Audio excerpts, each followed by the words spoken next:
At 90, Michael Caine revealed the four movies he loved making the most. Michael Caine made an astonishing number of movies, but when someone asked him which ones he loved most, his answer wasn't really about awards, box office numbers, or even fame. It was about people. And when I went back through the stories behind four of his most meaningful films, I realized something I hadn't expected. The movies he remembered most warmly weren't necessarily the biggest ones. They were the ones where he felt something real, a friendship, a challenge, a piece of his younger self, and sometimes simply a really good day at work. Michael Caine has always had a funny way of talking about his career. He doesn't sound like a man sitting on a throne looking back at his achievements. He sounds like someone remembering old friends.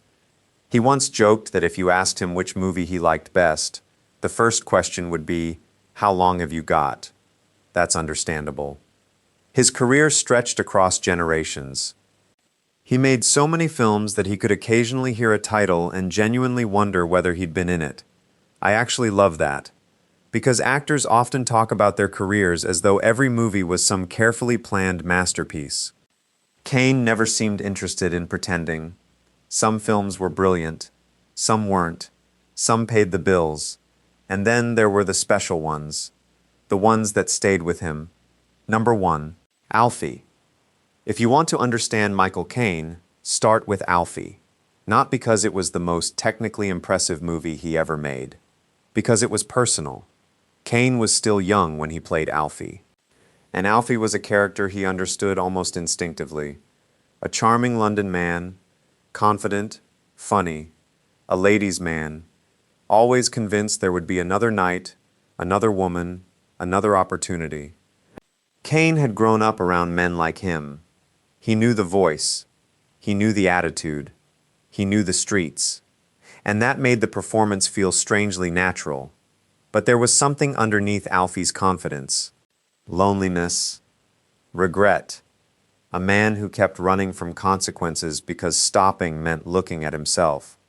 That's what makes the movie different when you watch it years later. When Caine was young, he was playing Alfie.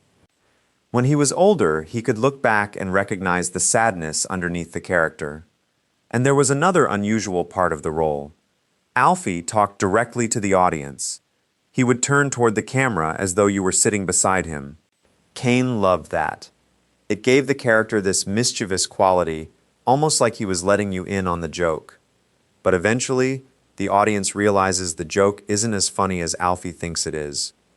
And suddenly you're looking at a young Michael Caine who has no idea how much his life is about to change. Alfie helped make him internationally famous. But decades later, that wasn't what he seemed to remember most. He remembered London. He remembered being young. And he remembered the man he used to be. That, to me, is much more interesting than an award. Then came Educating Rita. This one feels completely different. And maybe that's why it meant so much to him. Caine played Frank, a university lecturer who had become tired of himself. He's intelligent. He's educated, but he's also stuck. He drinks. He hides behind books. And somewhere along the way, he has stopped expecting his life to change. Then Julie Walters walks into the movie. And everything becomes louder, brighter, more unpredictable. Caine remembered Walters as someone who could completely change the atmosphere of a room. That's an extraordinary compliment from one actor about another. And their chemistry is what makes Educating Rita work.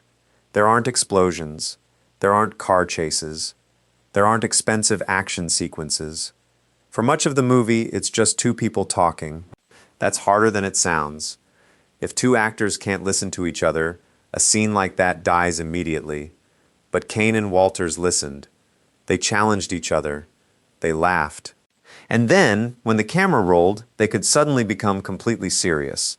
I think that's one of the things Caine appreciated most. Julie Walters didn't make the work feel precious. She made it feel alive. Caine remembered watching her and sometimes forgetting he was supposed to deliver his next line. He was simply listening. That's when you know two actors have something special. They're not waiting for their turn to speak. They're actually watching each other. And years later, when people talk to Caine about Educating Rita, They often remembered Rita almost as though she were a real person. That says everything. Caine didn't just remember playing Frank. He remembered Julie Walters coming through that door. And somehow, that's the memory that survived. Then there was the man who would be king. This one takes us somewhere completely different. Morocco. Dust. Long days. Costumes. Horses. And Michael Caine alongside Sean Connery. Now, this is where the story gets a little more personal. Caine and Connery had something in common. They hadn't grown up believing they were destined to become movie stars. Connery came from a working-class background in Scotland. Caine came from working-class London. Neither man was born into Hollywood. Neither man had a family connection that guaranteed him a career. They had to fight their way there. And by the time they made this film together, they had already become stars. But according to Caine's memories, that didn't necessarily change how they behaved around each other. They joked. They complained. They laughed. They acted like two friends who happened to be stuck in an enormous adventure movie. John Huston directed the film, and Caine remembered Huston as the kind of man who didn't need to announce himself. You knew when he walked into a room. That voice, that presence. But the relationship between Caine and Connery was the real heart of Caine's memories. The characters were adventurers. But underneath it, Caine recognized something familiar: trust. Two men who could insult each other one minute and rely on each other the next. And that kind of friendship doesn't need much acting. You either have it or you don't. That's why the memories of the man who would be king seem to have lasted so strongly for Caine. He didn't just remember the movie. He remembered Sean. And that's a completely different kind of memory. Years pass. Friends disappear. Movies become old. But suddenly you remember sitting beside someone between takes, talking absolute nonsense. At the time it seemed meaningless. Years later, it becomes precious. And then there's